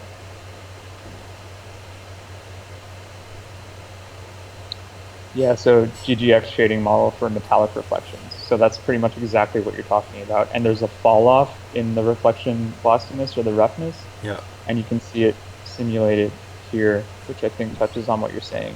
So you see that really soft bloom here. This is Exactly. much more realistic. Like Okay. there's just an overall fall off that's applied everywhere, but the highlights here have that bloom that you're talking about. Yeah. And they've since implemented that. So like um, maybe these are the different shading algorithms. So This now is you should really, get it by default just from your lighting. Is that what you're? you should now, and I think V-Ray and Corona, they both use GGX models in the shading, Okay. uh, and they also use physically based materials. So this is just like the different yeah, that's what it's called, tail fall off. So GTR tail fall off. So you can see when the value is really low, you get almost like this weird, like velvety Yeah. look Yeah. almost. So you can see how versatile that shading algorithm is, or and then you can go right up to like insane chromium level. But uh, right here, you're getting really soft, like nice Yeah. bloom. But that's implemented, I think, into C4D now too. So before you used to use tons of fall off mats plugged into your roughness, Okay. uh, but now it's not really that big of an issue. And I mean, like you can also simulate it with post production too, like especially in the case of Octane, because you have all of that control within the Octane camera.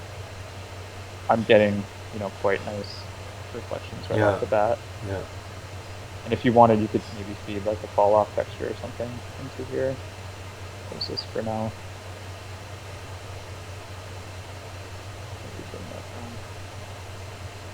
bit weird behaving weirdly there, but Okay. the, the bloom is quite nice. And then I'll remove it, and it's less pronounced, so maybe it's like. And again, like CG is all about subtlety. You know, like I rarely have a map that I'm mixing in like at the rate of one. You know, like that parameter doesn't really exist for me. And it's especially good to realize that for when you're using diffuse maps. Like there's no material on the planet that's 100% black. Really, Yeah. I mean, MIT have tried to simulate it, and they like it. I think I can't remember what it's called, but I think it's called impossibly black, something like Yeah, that. yeah, yeah. It's crazy, but I mean, like even that's not 100% because that would mean that no light at all reflects off of it, you know. And similarly, there's nothing that's 100% white. So Bertrand Benoit taught me that. Yeah, like if you download one of his models, like this one for instance, and you look at the walls that he's constructed, the value for like the brightness in V here, or like RGB, or I guess it'd be like CMYK, right? Like so the Yeah. K value, it's never going to be what is it, 100%. It would hover at like, I think he sets it at 90, something like that. And Gotcha. in Max, it's the same thing. Like if I'm making, if I have this material really quick and I saturate it, like 255, that's insane. And his rule of thumb is never go above 200, and even that's too high. Like you should probably be hovering around like 180. And Gotcha. it doesn't look the way that you imagine white looks, but that's actually what white is like in the real world. And it's good to. It also kills renders. Like if you set your diffuse at pure white, I mean Mm-hmm. it just doesn't exist. So it's good to keep those types of things in mind as well. Be wary of cranking everything to max. I think subtlety is much more. Awesome, man. That's a wrap. Cool. I mean, hopefully that was good. We had a couple of technical difficulties, Yeah, but man. It's yeah, it's been. I think I've had all the technical difficulties I'll have for the rest of the year in one shot. yeah. You're prepared now, right? I hope. But dude, it's been really, really awesome and super, super educative. I definitely like. I for one am going to like try that out like tonight. Just do a Mhm. couple shaders and I'll actually go back to that gun and explore and see if I can actually get a better result. Cause I didn't know what I was doing when I did that. You have to send that to me because I'm sure it's gonna be super rad. Like I'll it was already really cool. So, um, I don't even know if I put a roughness map. That's like I was just trying to get something that looked okay like to the eye, but I want to go back and test it out and play with the wear and all of that. But I'll definitely send you a screenshot and you know if you have a minute or two, tell me what I could improve on it. yeah, absolutely. I'd love to do that for sure. Perfect. I'm sure it's gonna look amazing. We'll Um, see. Thank you guys for showing up. Yeah, we like last Sunday we tried Facebook Live for the entire Learn Squared for all of our streams, and that was a big flop. So we'll be staying with Twitch, and I think having played with Facebook sort of messed up a little bit of my setup. So but a good restart sort of took care of of everything. So we should be good for future streams, and definitely I'll try to see if we can have Mark back for at some point to tackle metals, because I think yeah, like you're putting it into like little bite size little bits, and it's really easy to comprehend and understand. So thanks, Mark, for coming on the stream, and we'll catch you guys later. Bye cool. bye. Thanks, man. Thanks for having me.